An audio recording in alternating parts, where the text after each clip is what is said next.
that there's not a lot of diversity. Yeah. You know I feel like sometimes like there's so many different variables. Like sometimes parents look at, all right, I've got 6 kids. Yeah. You know, I want to take them to this school, which is really great, but can I afford it? Yeah. So then there's different areas. Or can I transport this kid to a primary school, which is really good. Then siblings in high school, so now it's 2 different travels. Yeah. There's so many different things that are involved in it. That makes it harder. But to speak on this, I think this is more so towards like the Somali community. Something that I learned recently. Do you know the difference between a refugee and a migrant? A refugee is a person that seeks refuge. A migrant is a person that came here voluntarily. Yeah, that's what I thought too.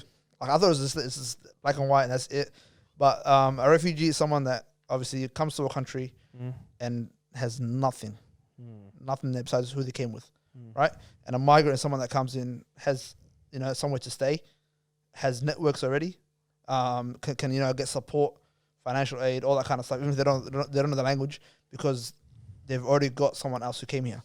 So in a sense, a refugee always comes before a migrant, right? Yeah. So in a sense, especially in our community, whether you're a refugee or you're a migrant, right, we're still building those networks. We're still like first or second generation. Yeah. Are we first generation Australian or are our parents first generation? I'll be first generation. Our parents came here. Okay, well, I wasn't born here, so.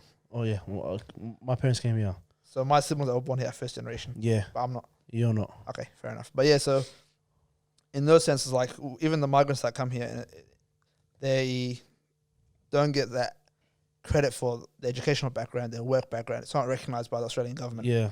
In a sense, so when we're trying to assimilate into the community, we're starting from scratch, right? And that's where a lot of these young people kind of get lost in the mix. That they've got no role models in a sense. Mashallah, there's a lot of young people now that are coming through, doctors, engineers, lawyers, all that kind of stuff, mashallah.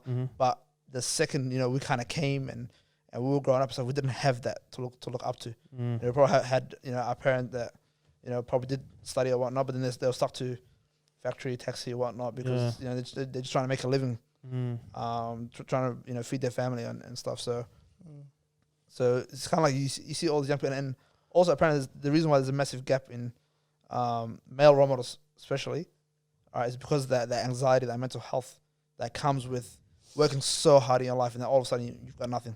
So imagine you right now, you're studying, you finish it, you're working 3-4 years, you're getting unbelievable pay, and out of nowhere, none of that matters.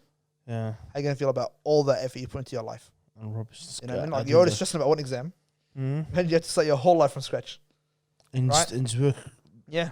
So there's a lot of sort of issues that happen to those men, that came in and they're just trying to create for their family now, regardless of everything they did. Nothing matters anymore. They're back to square one.